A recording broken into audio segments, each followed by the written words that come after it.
We're live. We're rolling. Roll it. Roll it. Kev, what episode are we at? 76. 76, baby. And we got another guest on today, Vinny Pickford. Welcome to the show. Thanks for coming out. Thank you. Thank you very much. Want to give a quick background on yourself for our viewers? Yeah, sure. Vinny Pickford. I grew up in Queens. That's where it kind of starts for me. Not much of a fire buff growing up. Didn't know that I would be that this is what I would be. You know, I don't say do because it is kind of what you are. Yeah. It's not. It sticks with you. So but as a kid, I knew nothing about the fire department. I saw probably a rig twice in my life, and got on the FDNY in 1991. I'm kind of the opposite. I joined the volunteer service later. I joined it after my city service started. I had about 7 or 8 years in the city when I became a volunteer fireman out in Kings Park, and that's it. I had some interesting stories along the way. Had a firehouse that was kind of mixed with volunteer firefighters and not guys that lived upstate, guys that lived in Staten Island that were pro-union, anti. So it was funny. There was always some funny stories in the firehouse with that stuff going on. And then I moved with my new wife out to Lynbrook. And the funny story there is that the first time I ever heard a fire siren go off in the middle of the night, I jumped out of bed and I'm asking my wife what we're supposed to do. Like, what are we supposed to do? It's an evacuation. Right. Is it an air raid? Is this a, what's going on? So I go back to the firehouse and I tell this story, and I might have thrown a couple of expletives in there too. They woke me up at 2 a.m. Why do I have to get up if they're, and years later that followed me to Kings Park because somebody knew somebody that told that story. That's great. So this guy, Tommy Richardson, found out that Pickford hates the volunteer fire service, which was, furthest from the truth. Oh, and I almost was a Franklin Square Munson firefighter too. Oh, okay. But they shut the door in my face. So that was good. They didn't want you, Shout out to our Franklin Square brothers. Wow. All right. Well, all right. Starting hot. You're in the FDNY and the door closed. And I thought, Oh, this boy. is funny. It's going to reopen. And it never reopened. Oh, man. Good stuff. Well, again, thanks for coming out. And I definitely want to dive more into that. But first, let's get into our lovely sponsors here. We'll start with 1-800-BOARD-UP. 1-800-BOARD-UP is the nationwide leader in securing structures and providing victim assistance, backed by Belfor, the largest disaster restoration company in the world. When the tones drop and you roll out the door, you're there for your community. But when the fire's out and the rigs are back in quarters, families are still standing in the street trying to figure out what comes next. That's where 1-800-BOARD-UP, a Belfor company, comes in. Staffed by retired first responders, our teams understand the fire service and respond when requested to secure properties, prevent further damage, and help protect residents during those first critical hours. It's about doing things the right way and supporting the communities you serve. You can check out their website in the description below. It's 1-800-BOARD-UP and Belfor, backing the fire service beyond the fire ground. And All Hands. With 25 years in the industry, All Hands Fire Training Equipment has grown beyond just being a trusted distributor, but also into a premier training and resource partner for the public safety and rescue community. They offer a wide variety of training classes with their team of more than 60 instructors. They also hold 5 Sourcewell contracts, including a training contract, helping simplify procurement for departments. You can visit allhandsfire.com or allhandsfiretraining.com to learn more. Use code VOLLEY10 for 10% off your order, and a link to their website is in the description below. And last but not least, Ultra Bright Lights. Ultra Bright Lights is the trusted name in emergency vehicle lighting for volunteer firefighters across the country. From POV lights to grill strobes to sirens and traffic advisors, Ultra Bright Lights has the equipment you need to respond safely and professionally when the tones drop. Whether you're upgrading your personal vehicle or outfitting the whole fleet, they've got reliable gear at prices that make sense for volunteers. Visit ultrabrightlights.com and use promo code VOLLEYPODCAST at checkout to save 10% off your order. That's VOLLEYPODCAST for 10% off, subject to terms and conditions at ultrabrightlights.com. It's Ultra Bright Lights because being seen matters. And I just want to take a quick second to shout out 1-800-BOARD-UP for an amazing event they put on.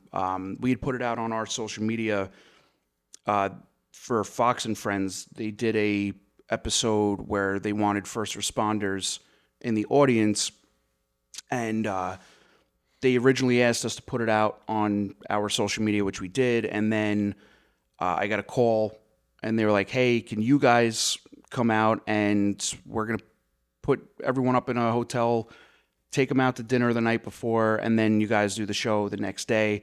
And just the team over there at 1-800 Board Up in Belfort did a phenomenal job. Amazing. There were two fans of our show from Maryland that signed up and drove up for the show, and they to be on the show. they got a nice dinner, and they stayed up at the hotel, and I got a chance to talk with them, which was awesome. You know, these guys came from Maryland, and funny enough, the one guy said when he saw it pop up, he was like, I watch that show all the time, and he texted his buddy, and his friend thought it was a joke. And he's like, then we filled out the thing, and sure enough, we get confirmation emails. So I can't remember their names, and I'm terrible with Good that. job. I'm also running on 1 Yeah, hour of sleep. He's been up since 3 in the morning. Yeah, I didn't even sleep really. I just had like 1 hour that I was able to get down, but then came straight from the city here, pretty much. But yeah, to those guys, thanks for watching the show. Thanks for coming out. Thanks to the team at 1-800 Board Up, Chris Carangi, Alex Chamberlain. It was a great time. Everyone enjoyed themselves, so big shout out to them. All right. Now, the real question is, because they never got to it on the show, how was the George Washington beer? Right. Oh, perfect. So perfect, they found Kev. an old recipe, and it Yeah, was George so Washington's they beer. found a recipe. It was George Washington's beer recipe. And what they explained was the fermentation came from molasses. So they bought these beers out. It was the New York City Library, I believe, uncovered this, and they got them brewed. So they bought it out, and the whole crowd went nuts. And we were on commercial. Like, they were like, oh, there's beers. 7 o'clock in the morning Yeah. drinking beers. So the one host comes out, and he's like, who wants to try it? And fucking my hand goes up. He's like, this guy. And that happened to be on air. And then they cut to commercial. Yeah, so I'm not talking to Tyler. they're like, oh, can you tell us, like, you know, what you thought of it when we come back from break? I'm like, yeah, absolutely. So I had Mike Monaco next to me, and I'm like, dude, I'm going to pound this. That way when they come back to commercial, it's already done. And granted, it was like a little wine glass, but they never asked me, so I just looked like an asshole sitting there with an empty wine glass for the entire One rest. shot to drink George Washington's beer. Yeah. You chugged it. So But how was it? So it was interesting. I mean, I wouldn't expect anything more from a guy whose main job was founding an entire country. You know, maybe if he owned a brewery or something like that, it would be better. But the first sip you take tastes almost like a light IPA, and then immediately the aftertaste is like a cider, and it stays with you a little bit. I guess that's the molasses part of it. So, Interesting. I'll tell you, for 7 o'clock in the morning on a fucking Wednesday, it was a great beer. Yeah. But I don't think it would be like my go-to. Something you'd go and buy. Yeah. So Cool. yeah, that's it was a great time. So yeah, again, shout out to those guys. It was an awesome time. I wish I could have made it. Yeah, yeah. Unfortunately. If you knew the beer was free, you would have made it. Yeah, maybe. I don't know. You missed out. It was my wife's birthday yesterday, so tough one. Vinny, you were talking about you started in FDNY. You had zero experience really with fire department, fire trucks. How did that whole thing start? And then take us how you eventually got into the volleys. I don't know if you told the actual story. Yeah, no. So it was so figure like 1991, I joined the FDNY. Prior to that, I had only seen. It's funny because it's probably the same company, 117 or 116, depending on who's. But Broadway and 31st Street, there was a little restaurant in Astoria. Both incidents that I've witnessed in my life were at that same restaurant. One was a car through the wall. Car blows right through the wall of this restaurant, and they're there, and it's all the neighborhood kids were watching it, what's going on. And then years later, some unfortunate soul had gotten hit by a garbage truck on that corner, and the engine's doing a washdown, and I'm like, oh, that's grisly work. Yeah. But that was it. So I didn't know when I got to the fire academy in 1991. I didn't know anything about engine, truck, rescue squad, didn't know anything. Early on, I do think that anything that was going on, I wanted to be at. Like I was the guy listening to the radio in the firehouse. Great training in 7 truck, but Midtown Manhattan, you're not going to. The companies are so on top of each other. So I started reaching out. At like year 5, I'm going to go someplace else. And I got into Squad 270, which today is actually the squad's birthday. Birthday party Yep. tonight. Yeah. Now, did you just take the test, and or did you have a desire to? Yeah, it was more just take the test. Okay. I took every test. Did you have friends too that took it? Or like Yeah, bunches? a lot of people in the neighborhood would take. We would subscribe to the Chief Leader, which Right. was a civil service newspaper, and we'd pass it around. Hey, what's coming up? Yeah, hey, opening filing is for the PD this week, or so. I think I took probably half a dozen to a dozen of civil service exams, and it was kind of like who called first. It Right. was. Wow. But I think even as I'm getting closer to it, I realize that the FDNY, if they call, that's going to be the one. Right. Because now you realize this is going to be a little more of a fun career than some of the others. No disrespect, but and then I joined the firehouse, and I'm there in Manhattan for 5 years. 7 years. I transferred to squad, and this is the first time now I'm seeing people in the volunteer service, and I'm recognizing a little bit about myself in others, that if there's something going on, they want to be there.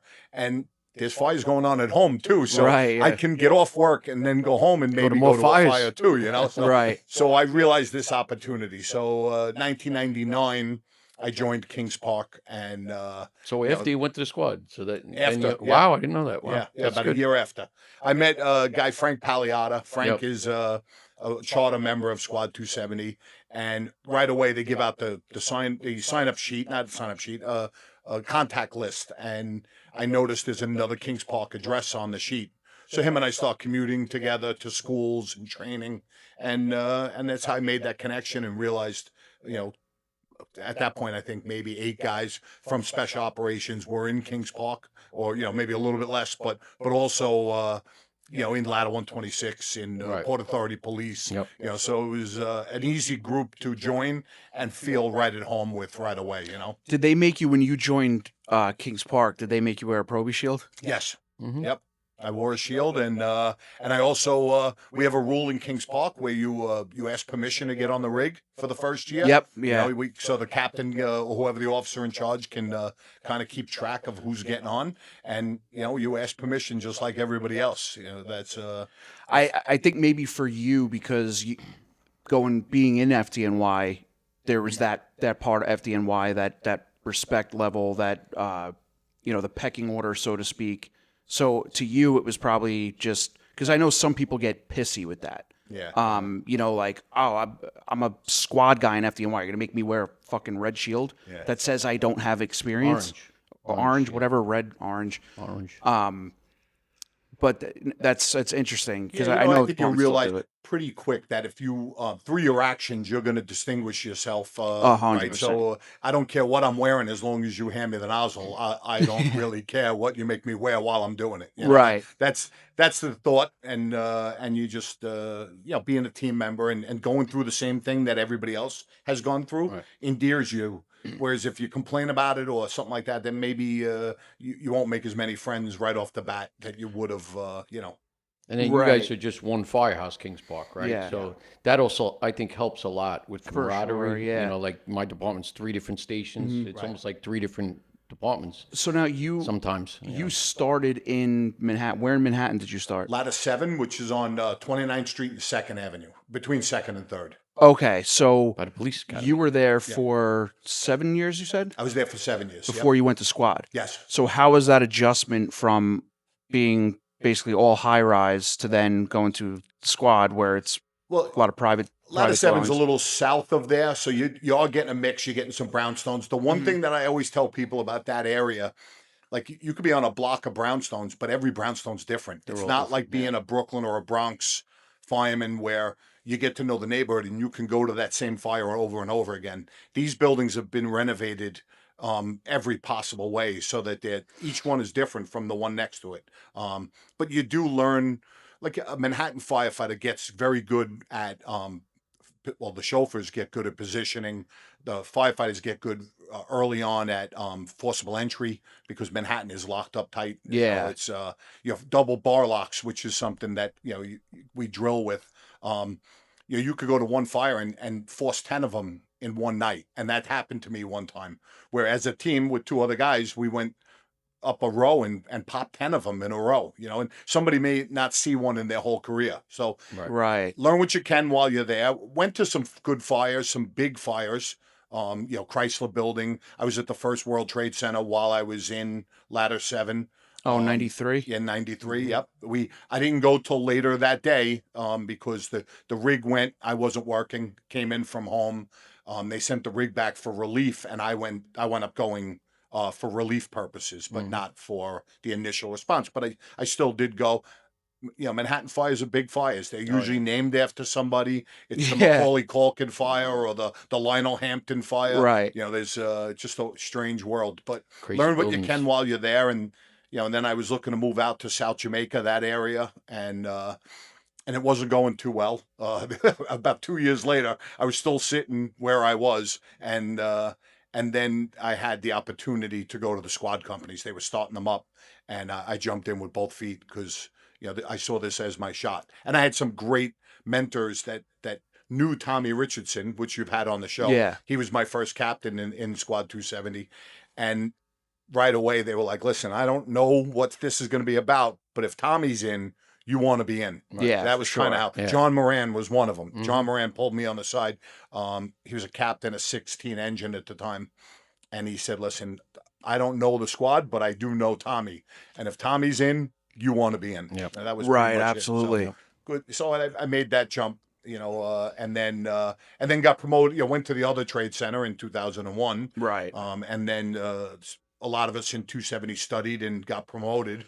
2004, I get promoted. I go to Squad 288, cover a little bit first, Brooklyn, and then SOC, and then moved on to Squad 288. And I was a lieutenant there. I think it's about 14 years that I was a lieutenant in 288, and then retired Wow. After a short stint at the rescue school after a short stint at the with, rescue with, school. with Kevin. That's it. So, With Kevin. We worked together for almost a Right. year. Right? Yeah. Now- You and Ray Sealy. And Ray. do you remember Jimmy Murray. Jimmy Murray. your first fire in Kings Park Uh, and how you felt about it, being that you've had all this experience in the city already? Kings Park's so fun. Kings Park is a funny place fire-wise. Guys will tell you. We've had a couple of big ones recently, but for years we had fires that like the fire would extend and like take out a fish tank, and the fish tank would put the fire out. Or I think we had like 2 Almost. fires when I was early on where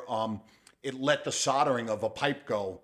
And Yep. the pipe put the fire out. Oh, we wow. had, it turned into a sprinkler system, The neighbor took the window and operated the garden hose in the window and just blindly put the fire out, That's great. But we did, when I got to Kings Park, we were doing a lot of Hearst tool work Yeah. in those years. A ton. We have 25A goes right through town, and Indian Head Road is a major big Yeah. road, and that happened. And then early on, one of my first fires, I wound up with the nozzle, and it was a good nozzle job, and I'm like, all right, this is like I said, if you have an opportunity to go to fires while you're at home too, count not? me in. Yeah. That's so funny. It's what's interesting over there too, because you guys have the psych center, and I swear to God, those buildings are like destruction proof. Because over the years, when I was dispatching, I used to dispatch for Kings Park, Right.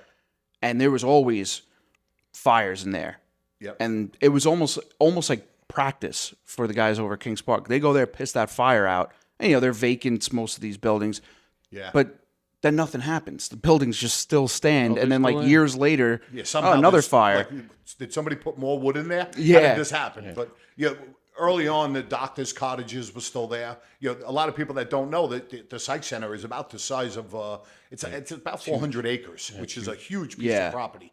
And the buildings that are on there are varied, not as much anymore. If you go there today, you're going to see mostly brick buildings. But back when I first got into Kings Park, and it had only shut down 3 years prior. It shut down, I believe, 1996. Oh wow, okay. So so now it's 1999. I'm a new member in the department, and yeah, we were going to fires in cottages. They called them cottages, but a private dwelling that a doctor would live in. There was a whole section of the property that had those, where the doctors could live on property. Did they still have the psych center fire department No, in that time? No, they were no, they were disbanded gone by earlier that on. point. I don't know in what year they disbanded, whether it was the year that the hospital closed or if they had shut them down prior. But yeah, I'm not familiar with that. And you still get a lot of kids in and out of there. Yeah. They just, right, they had somebody stuck on a roof just recently. Oh, that happens. I feel like, Like at all the least time? twice a year. The kids, they hang out there. Unfortunately, Yeah. and with social media, it's I think it got worse. yeah, we get people coming from other states to see this Yeah. scary psych center that, it is a little creepy to go in there.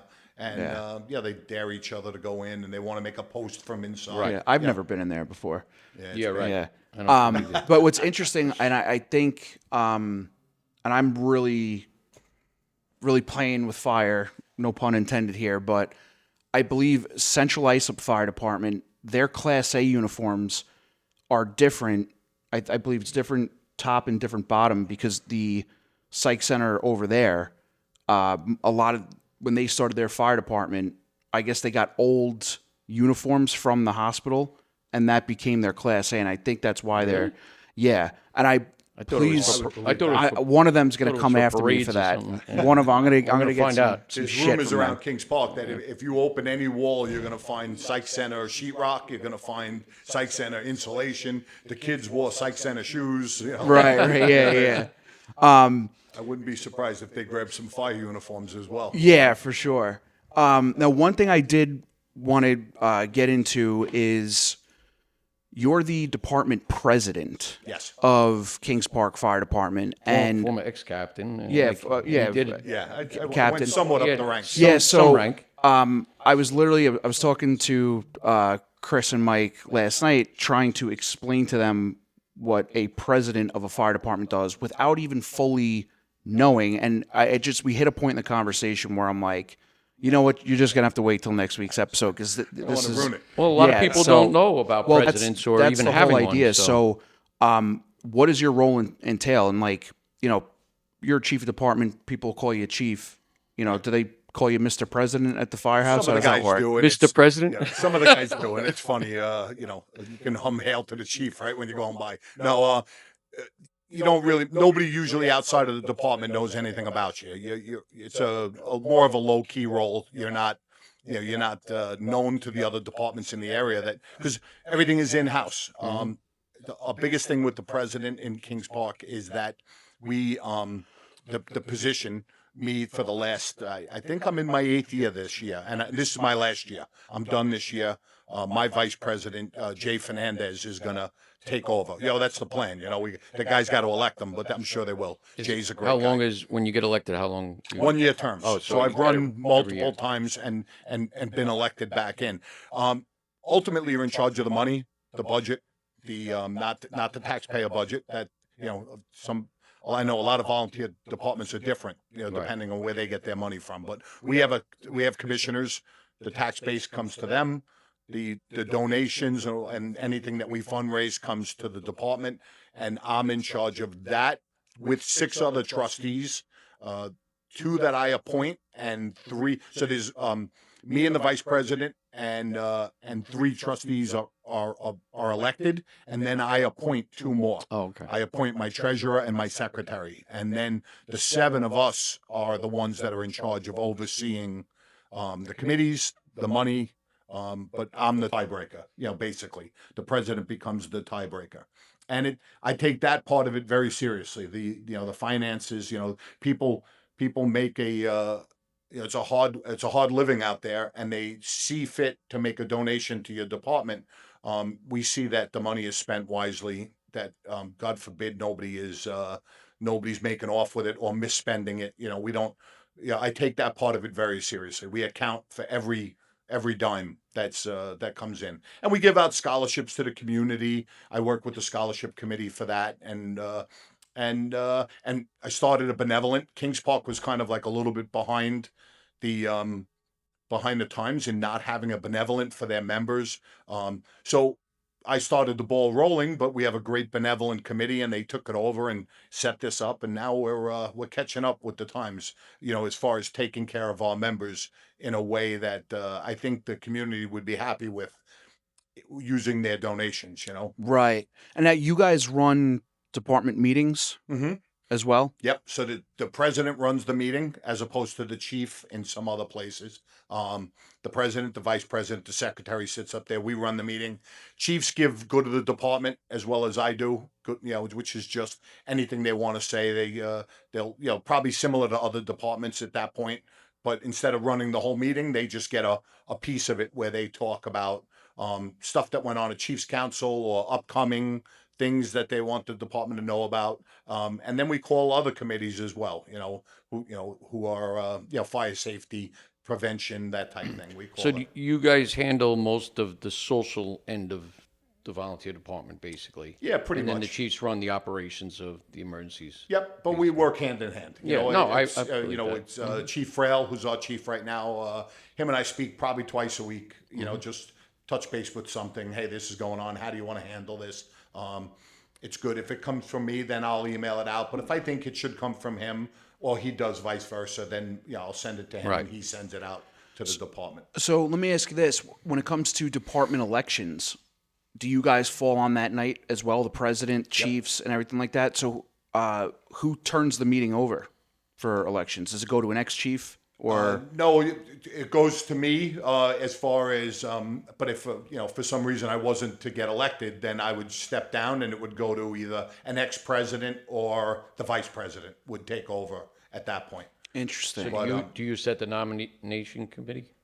The nominations we do at the 2 previous monthly meetings. But do you have like a committee or No. for that? You guys handle all that too? Yeah, the person the person that wants to run for an office has somebody in the crowd that's already going to nominate them. And when I open up nominations, it's just raising of the hand. And for 4-30, I nominate Mike Frail, and Mike wound up Gotcha. being elected. So Very interesting. Now, one of the things that sticks out to me with that is the committees that the president kind of oversees everything. In departments with no presidents, usually the chiefs are handling the committees, and it's like these chiefs are at meetings like almost every night it's of the almost week too much. because there's a different committee. Yeah. And we talk to departments from all over the place, and my question is, what do you think the benefits of having a fire department president, and do you think that there might be some departments that should consider this role over what we kind of see normally? right, I think it's I think if you didn't have it, obviously I would think you should consider it.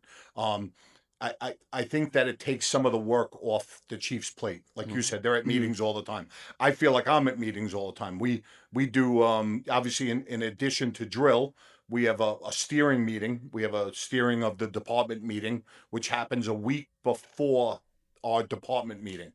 And we do that for the reason of anything that's going to be brought up can be discussed and kind of should this be sent to the department. And it gives us the ability, especially in this day and age, of emailing it out, blasting it out, so that when we get to the meeting room floor, everybody kind of has an idea of already what's going on. So the president also kind of runs that. The vice president runs the steering meeting.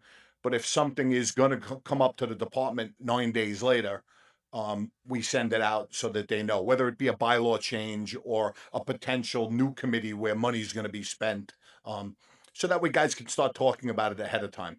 I would say that a president really helps in that area because that's, you're in charge of the committees. We do a good job in Kings Park of the committee chairman runs it, and he just reaches out to me if he has any questions or needs any. But once it's up and running, it's kind of like always, we got great guys that are looking to run a committee. The best one that I can think of off the top of my head would be our fire prevention committee for his interactions with the community. We have a guy, Jimmy Laura. Jimmy is incredible. But every now and then he'll give me a call and say, "Hey, my budget for next year. What am I looking like?" how much do I have left? He just wants to know something like that. Usually I got to ask my treasurer, but I can't imagine asking the chief that, for a department that has one versus one that doesn't. 'Cause Right. Do you do any? Are you talking with the commissioners at all? Yeah, so I attend the commissioners meeting, and they Mm. they ask me for a report. Mine is pretty simple to the commissioners. It's just members on hand. Any change in membership, so and so resigned, or these two members have been added to the ranks. And then we talk about upcoming events that are going to be on the grounds. That we always be respectful and say, hey, Commissioner, what do you think about this? We're going to have a blood drive. Can we have permission to have a blood drive in quarters? Department runs it, but it's their building. So we do all of that business at their meeting. Whereas the chief's probably asking more for training and equipment. I'm usually asking for the ability to. We got an upcoming food drive. Our food pantry's running a little low. We got a food drive. Commissioners, no problem. We're going to do a drive-through food drive in the parking lot. This is how many hours it's going to go, and we really work well together. Right. Good. Yeah, the reason I kind of asked that is because we always hear about the big elephant in the room with fire departments, the leadership, culture, all that, and we talk about it every episode. It's like exhausting. But the reason I ask is because sometimes you have chiefs that are very busy. They got a million things going on top of going to the calls, the trainings, the committees, just the regular meetings, all that type of stuff. You have somebody that says, "Hey, chief, I need something from you." Chief, like, yeah, I'll take care of it, but they're so caught up and it winds up getting delayed, and then you don't want to bother the chief, and then somebody else might get a little pissy that it's taking too long, and all of a sudden that little snowball starts rolling, and then things start to look like shit in the department. It seems like with a president, and again, I think this is might be a case by case basis with different departments, but I feel like a president, from what you're saying, kind of pulls back on that a little bit, where the communication doesn't get so lost between commissioner, chief, and department. Right. Yeah, definitely. We also take some of the work off each other. It's you. I know you guys have talked about burnout. If you're doing all that by yourself, plus remember that it hits you at different times. There's times in your life where you can give extra, and there's times where you can't. Currently, 2 of our 4 chiefs have young children. Yep. So, and one's got a pretty demanding job. The other one's he owns his own business. So those are areas where they're going to be. So they're going to be focused on doing the job that they have to do, and maybe taking this other work off them. And me being retired, I like I said, I wound up doing. I think this is either 7 or 8 years that I've been doing it. I don't think I would have been able to do 8 months in 2002. Right. Like going back to different parts of my life, I wouldn't have been able to do that. And back then, when I was either a captain or a lieutenant, guys took some of the work off my plate, because it was, it's not you don't look at 1 year in time. You look at, over the whole course, and how we take care of each other, and be able to help out. Hey, you got a lot going on this week. Let me take that off your hands. Yeah. It's good. Yeah, and I think we've talked about that. Kevin, you've said it a few times about chiefs come in, and some departments you're 2 years, then you move on to the next one, and the next one. It's almost like not enough time to make an actual change in the department. Right. Sometimes it can be difficult, and other times it can work. And then Yeah. depending on your life, like you said, you have kids and stuff like that. Yeah, It gets even if you tougher. came out of our ladder company, we at one point they had 3 lieutenants, and if everybody did their assigned time, and then you went on to become chief, you were going to be doing 6 years as a lieutenant, Right. 2 more as a captain, and then do 8 years, 8 years as a as a chief. chief, yeah. And It's a long time. It's a long time. You're talking about going from a newborn to you're walking, almost walking down the aisle with your daughter, and Yeah. you're still wearing some sort of leadership hat. So Yeah, it is. And that's what happens. But I think nowadays, especially, we've been hearing a lot of young, super young chiefs. We talked about it a few episodes ago. There was Chief in his 20s. yeah, chief in his 20s, and it's happened to a couple of places, and people are very quick to hop on that. That's way too young, and there's definitely some truth to that. But Well, when You some of don't. these small departments only have That's what I'm 13 saying, people, yeah. 20 people, there's not many people to choose from. Yeah, And that's the exactly. problem. Yeah, and you got to do again. You just got to help the guy out. He's the Right. guy that's available. He's the guy that's eligible. Sometimes you might have a criteria. To be chief, you have to have this, this, this, and this. And some guys may have it, and others might not. Right. Depending on their job. We saw guys with the FDNY that you had qualifications that naturally led you to that spot, whereas maybe somebody else has to go to Yaphank for 16 weeks to get the same criteria. Right. And where's he getting the time to do that? So if that guy is a young chief or something, it's up to us, I think, to help him out even more, to get him through that area where that he might not be so familiar. We talked before the show started about an incident where people show up and you don't even know who they are, but you can ask a couple of quick questions and right away realize, okay, this guy can fill a void for me because I know he knows what I'm talking about. Right, He yeah. knows, and he can, he can help us. And then I go to the chief and I'm like, all right, this is the guy we want doing this and he might not know it, but he knows I know. That's Right. and you just kind of help each other out. Now, Right. how's your department doing with recruitment, retention, stuff like that? Like, you losing a lot, gaining a lot? You're kind of status quo? It's tough. It's tough to stay in town nowadays. It's Right. real It's estate's expensive. through the roof. It's and, very expensive. You guys did have, for a long time, a waiting list, I believe, right? Yeah. A lot of departments that we did years ago. Yeah, but I think you would only take members into the EMS company, and For a little while, if spots opened for a up, little while they did that, and for a little while there was up to a 3-year, I think, at one point waiting list in the 90s Yeah, to in the join. 90s, right. We only had 100-member list. That was it. We keep 100 members, and if we were at 100, they wouldn't bring anybody else in, and it took a little time. But now we're at like 90 now, and that's roughly a good number. We got a great bunch of. We just got in the past 2 years a great bunch of young kids. As a senior guy, as an older guy, I know though we got to watch them because hopefully they stick around, but they might not. It's a tough thing to expect them to buy a house in town. Do you have a junior program there? No juniors. Okay. interesting. We talk about this all the time. Obviously, people talk that people are moving out and stuff like that. I argue that it's swinging the other way a little bit, where kids that go out to college, like the thing I look at is when I first joined the fire department, I was 17. I got firefighter 1 done by the time I was 18.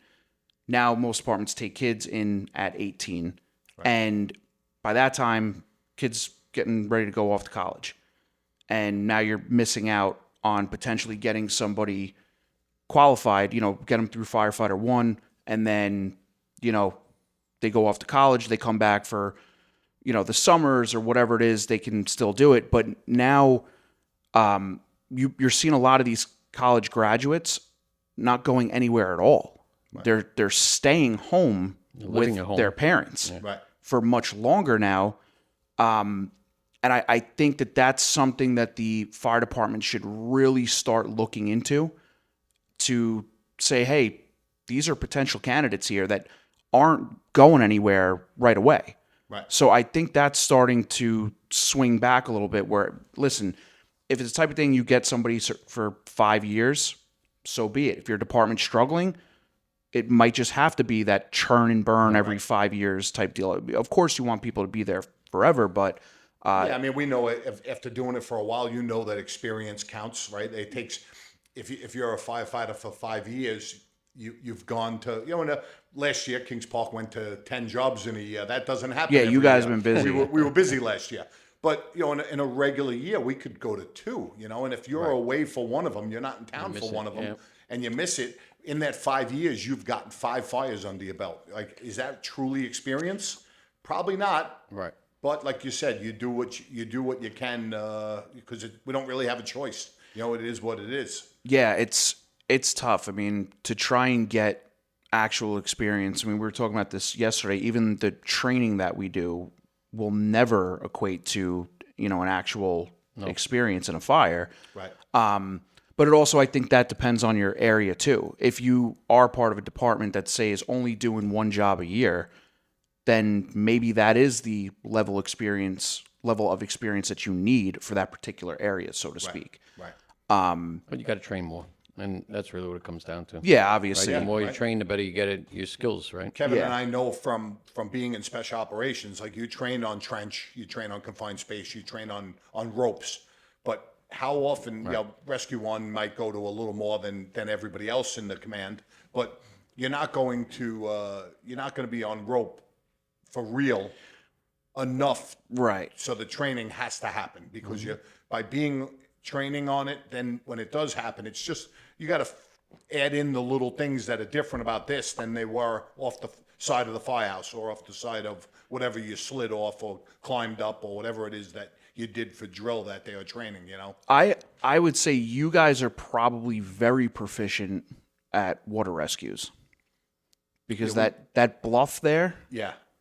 I mean, Bluff rescues. Yeah, people are going out fishing now on rubber duckies. It's hysterical. I was with one of my buddies. We were at whole North Shore. We were at Short Beach in Nisquag. Yeah. We were sitting across with the bluff was From in our between, bluff, you can see them, and we yeah. watched these two people trying to get onto a jet ski, and they flip over. Jet ski flips over, and we just watched the current take them.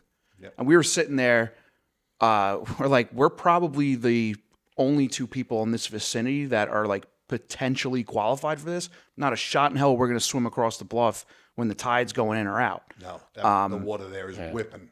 Yeah. It's just amazing. And again, we have people, think they're going to go out there wading. There's people that think they're going to go out there on an inflatable and not a legit inflatable. I'm talking not a semi-rigid hull. I'm talking about a something they got at Walmart. Blowing Right, up. and just to give our listeners that aren't from Long Island an idea, this is where the Nisquag River, which runs through the middle of Long Island, dumps out into the Long Island Sound. Yes, which is the body of water in between us and Connecticut. Right. So the sound itself you don't typically think of as a fast-moving body of water, but in this area, it's a couple spots. Yep. Yeah, I feel like are there any other like Kev over by you? Are there any currents that are ripping that Oh, yeah. that fast? Yeah, going into Stony Brook Harbor, Yeah.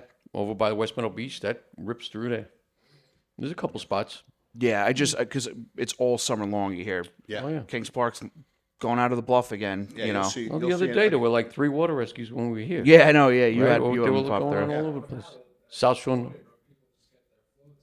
Yeah, right. They shoot right out. Yeah. If Yeah. the tide's going out. Well, that's too. You get the kayakers. Yep. Kayak. They'll start coming back in during sunset, Yeah. and the tide's going out, and they're When it not goes going out, anywhere. It's down to nothing.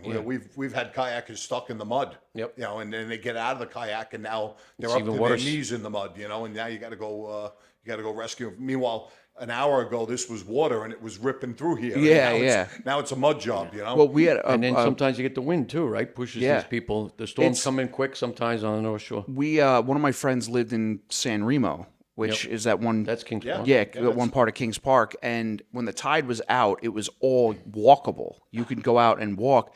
And we were hanging out on there one time, just not paying. We weren't even paying attention. And then we just look over, and you just start seeing the water just start filling the cracks in between the little. And we're like, "Oh shit, the tide's coming! And we better get out!" And it you Comes up sit quick. there for a couple minutes, you'll Comes get up quick. swept. Yep.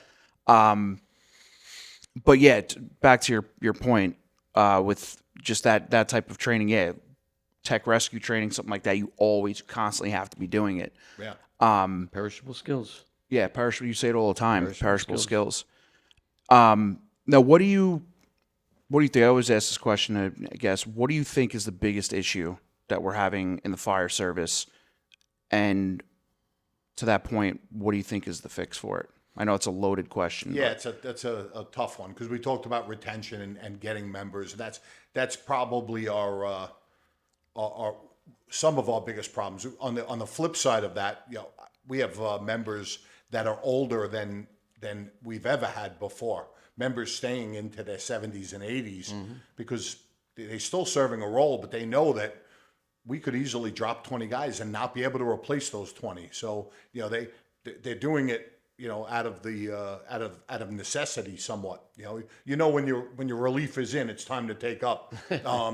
But is the relief coming? And on the younger side, like I said, right now we got great kids. They're just the great group of young people in Kings Park. But what will it look like in 5 years? How many of those 15 will still be there? Because, like you said, they got to go, and that's an obvious answer because everybody says the same thing. Retention is the biggest thing. Training's another one because of the time. Like, you guys go to Yaphank, or you go to Nassau, you go to the Fire Academy, and there's a prerequisite to almost everything. Yeah. Oh, you want to take that class? You got to take this Yeah. one first. Yep. The average person starting out right out of college, you get 2 weeks vacation. You're going to spend both of them at Yaphank. Right. That's a tough call. It's tough. That's another thing that I think about too when it comes to training. I feel like we kind of lump all training together, and then when we talk about that topic, it's everyone thinks the same thing. We do too much training, but it's the type of training that you're doing. Right. You just mentioned Yaphanks. You got to go out there, make 3 Yaphanks a year, which is the county level. Then you have your department trainings, usually 2-3 times a month. Yep, we were at Mankusky, which is our Smithtown Training Center. Yeah. We were there last night. That's So I think when people, though, when they group all that together, plus the calls that they go on, it seems like there's a ton of training, right? But when you look at, say, a full month, if, say, the department is training at the very least 2 times a month, and then add a Yaphank on, that's only 3 days. And sometimes you don't get anybody to come to And them, that's the right? other thing. They take the month So off you got to think, only 3 days out of an entire month to train. you're doing training, and it's only a handful of hours each day, right? I think people kind of, when it's grouped together on top of the calls that we respond to, because if you have a structure fire on a Saturday night, guys are pulling hose, they put out the fire, whatever, but the next day's drill is on hose ops, where you're doing the same drill where it's, we're going to go pull hose or whatever. It meshes into each other. We just did that last night. Now you're going to make these guys go pull hose? all right, so just do it a little differently. Yeah, right? either do it. And it could be different people. Yeah, Some of either- those people If might you're not have been at the fire. Right, if you backstretch to the hydrant at the fire, then hit the hydrant first and wrap it and drive up. Yes. Do it a little bit differently so that you just see, hey, this went well last night, but let's talk about what didn't go well, or let's talk about 100%. if something had been different. Another way. Yeah, or at the very least, change up the drill. Right. Which I'm sure is unique to you guys because you're only one firehouse. You have a ladder company, rescue, and engines. Right. There, you guys are probably all cross trained. I would imagine there. Yeah, we go out, next rig up. Yeah, that's how we do it. So it's not you might be on a truck today and the engine tomorrow. Yeah, that's just the way we do it in Kings Park. We do have companies for the purposes of training and manpower and record keeping. Right. But we have, first, if it's a structure fire, the engine's going out the door. The next thing is the truck, and you might have 3 guys from engine 2 on the truck. tower ladder when it rolls out the door. It's And you interesting. might have me driving it, and I'm in an engine company. Right. It's interesting how things have Yeah, changed exactly. over So the for years. them, I do want to say that I did drive it to its first fire, the new tower ladder. Nice. I just want to put that in. Throw that in there. So it's funny because as time, like when I first joined out of headquarters, I was in an engine company. We had 2 engines. Then we had the truck company, which is a ladder and rescue combined. We always cross-trained. The substations each had 2 engines. They were only engine company. And they trained on everything, but they couldn't train the same way we did. We had all the apparatus.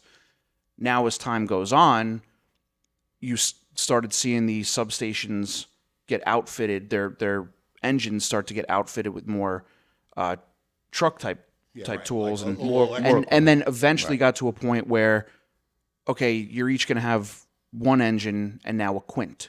Right. So now it completely changed it up, and I feel like you see a lot. I think Kevin, you said kind of the same thing in your department through the We have years. 2 ladders. We have Yeah.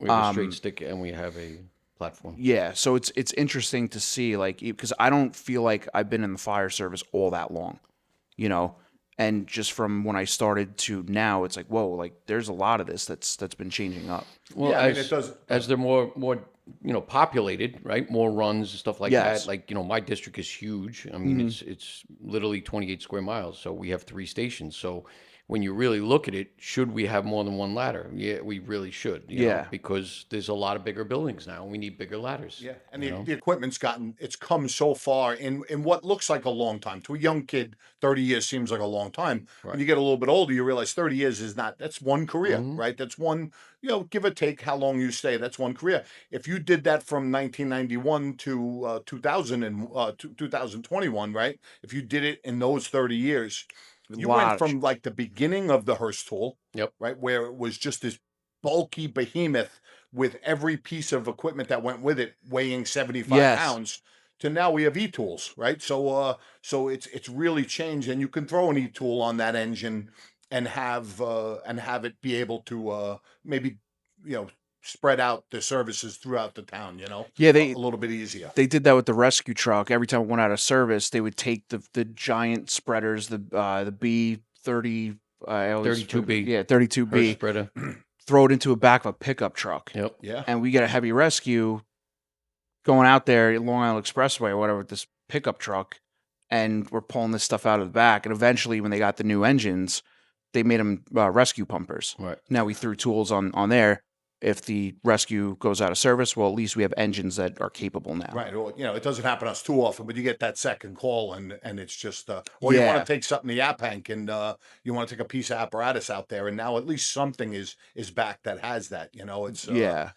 going back to something you were saying earlier, and we kind of got off, but the training being overwhelming, and you're right, it is. There's a lot, but that's if you think of it. Like there was, the old joke, and I don't know if I'll say it right, but how do you eat a whole cow by yourself, one bite at a time, right? Right. Like as a senior guy, as an older guy, I kind of, my company, not the department, that's more for the chief, but I've caught myself at the company level saying, hey guys, you got to think that you're going to be an officer 6 years from now, not now.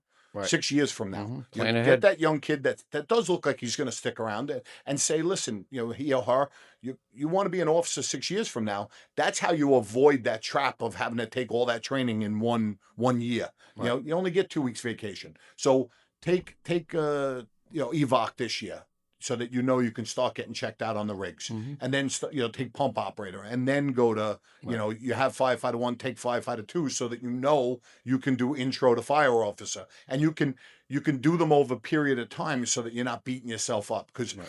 if you decide you want to be an officer next year, good luck, Mhm. because Yeah. you're gonna need to take a lot of training in the next 12 months. It I is. say that. it's I say that a I was gonna lot, say right? that. If you did one extra class a year in 10 years, you have 10 programs you probably never would have taken. Right. So if you even, a small class or a weekend class or a couple nights a week, you bang it out one year, next year you do another one.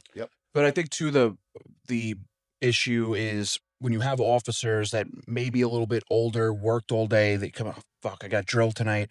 I got to come up with something. They do something just mundane, and you have a group of young guys that are interested in learning and training, but we already did this last year or last week, and it just kind of gets to that mundane process where I think that the de facto drills, that the young guys are just bored in the firehouse. Somebody comes up with an idea. Hey, let's go fuck around with the force entry door. Bring the kids down there and let them have at it, That's it. and let them have fun with it. And if you're the officer, that, you should be going down and checking in at the firehouse, seeing what's going on. You walk in, you see your young guys drilling and training on stuff. I mean, I've seen it plenty of times. A chief walks in, sees a couple young guys, a couple probies working through a force entry door, and he'll go and start helping them out or teaching them Right. new techniques. And I think that is what is more interesting to these younger guys, rather than we don't know what we're doing for drill tonight, or we're gonna have a boring drill because our officer doesn't care, so to speak. Yeah. I think there's so many different variables to everything that's going on in the fire And service. a lot of people, Chief Seelig used to talk about, sorry, Siegel. Siegel. I always mix Seelig and Siegel up, both good guys. But it was Chief Siegel that was the one that would say, not everybody learns the same. Yes, it's true By too. that young kid giving a forcible entry drill with the older guy just kind of standing back and watching to make sure he makes no major omissions or mistakes, he's learning himself by showing it to others. Yes. Some people learn better, and I always felt that the topics that I taught, whether it was in the FDNY or when I was out at Yapank, I had a better understanding of the topic because I taught it to others. So Yeah. you gotta stress that to the young people and let them run with it. We have a John Lavacek, great guy. I promised I'd work his name in here too. John's got a thing where, like, if he can't make drill, he assigns drill to somebody else, and lets them know ahead of time what the topic's going to be, so that way they can put the time in to make sure that they hit all those key points. Right? If you're going to give a meter drill, you want to know that you at least cover, these 5 things, right? What the meter tells you, what it means when it's beeping, whatever it is, whether it's meters or anything else. There's usually 5 to 10 things that, if you at least cover those 5 to 10 things, it's worth it to attend that drill for probably 50 to 60% of the people that are going to be there. Yeah. And for the other people, they either chime in with something, hey, we used this one time at this incident, or they may say, hey, you left this one part out, and hey, this is what that is. I want you to know that, you really need to know this because. And how do you think that people should handle that? Because this is another thing we talk about. Some people get humbled when they don't want to be humbled. Somebody is giving a class or training on a specific topic where you miss something, and somebody that you're supposed to be teaching either A, corrects you, or B, they say, oh, well, you forgot about X, Y, and Z. And we all know how it is in the firehouse, tools and testosterone. Yeah. And people get pissed at that shit. Yep. And then all of a sudden, here comes that rift that you just drove right into the middle of the department. And if no one communicates to seal it up, it'll just begin to further push everything away. Yeah. How would you, I guess, give advice to, say, officers or just firefighters in general on handling that type of stuff? Because sometimes it's going to happen. It's definitely going to happen. And there's probably a part in most of our lives where you either you already passed it or you might be in it, where you're being maybe a little combative because you don't want people to know that you don't know something, right? Like you're embarrassed by that. But I'm at the point now where I say that's almost the most liberating thing there is to admit you don't know something, or for if you surround yourself with the right people and they have that ability to jump in and say, hey, this is also, for you to get mad at that, you won't, because you're acknowledging that the people around you've surrounded yourself with these guys. Like, I'll go back to the city for a minute, and tonight, hanging out with Squad 270 for the birthday. I was fortunate, and I got to work in and everybody thinks this, but I know it. I got to work with some of the best firemen on earth, and I learned from them, but I also realized very quickly that I knew very little in comparison to them. But how great is that? I'm going to learn from these guys. Right. Now, if you're not in that situation and you're not around the best, the best that there is, like, again, my old captain, our first 4 officers, 3 of them were from rescue companies. One of them was from, 2 of them were from 4. One was from Rescue 2. These were guys that had gone to a bunch of different things and they knew stuff. And I was going to soak it all up. I want to know as much as I can from these guys. And then I want to know as much as I can from that other guy who might not know as much, but he knows one other way to do this. Yes. So take it in, and if you already know it, just keep your mouth quiet, like keep your mouth shut, and just say, hey, thanks for showing me that. And realize that either I already knew it or that guy doesn't know what he's talking about, but he'll be more likely to show you something next time. And maybe next time you will get that gem or that, that's I think a good way to look at it, Yeah, absolutely. Yeah. I think, and even just going and leading in with it, when I was doing training with the probies, we had a ropes class, and I'm like, it's been so long, and it was Chief Hansen that was giving the ropes class, and he is phenomenal at ropes. So first thing I did when He's right. First thing I said to him, I said, Chief, I'm just here to help you out with the class. Like, I got to be honest with you, I'm not proficient in all the shit right now. And plus, they started calling things different names and whatnot. But there was like I was trying to do one not. And this probie was sitting there watching me, and he was like fresh out of firefighter 1. He went and did it, and I'm sitting there like there was that part of me that was like, I feel like I look like an asshole here. Right. But then the other part of me, I was like, you know, good for this kid that he's on his game, you know, and he wants to be in it. He wants to be that kid. I'm telling you right now, he'll be a chief of the department one day for sure. Yeah, and you then knew it after that, and now it's up to you if you want to stay with that knowledge. You're gonna have to pick that piece of rope up a little more often. 100%. Don't let the same amount of time go between you tying it and tying it again, and then you won't ever forget it. Kevin and I, there's probably some knots that we can't ever forget because we've tied them so many times. Right, You know, yeah. and it's to achieve that level of you really have to commit yourself. And that was just even when you were sitting around, you had a piece of rope in your hand and you were tying the knots over and over again. Yeah. You know, but it's a there's always things you can learn from everybody. You know, you just got to put yourself in the right position. You know, and that's you know, I've been fortunate in that regard. I love it.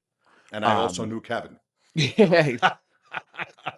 No, we learned, you know, up in the Bronx, they do things differently. You learn things from other guys on how Absolutely. they do things in, you know, other areas. You know, it's there's always something to learn. Right. No, absolutely. Well, I know you guys got to get going to your little shindig. Shindig. Vinny, I appreciate you coming Yeah, out, thank and you. Thanks you know, for I think having there's me. a lot No, of great thanks for coming knowledge. out. Appreciate it.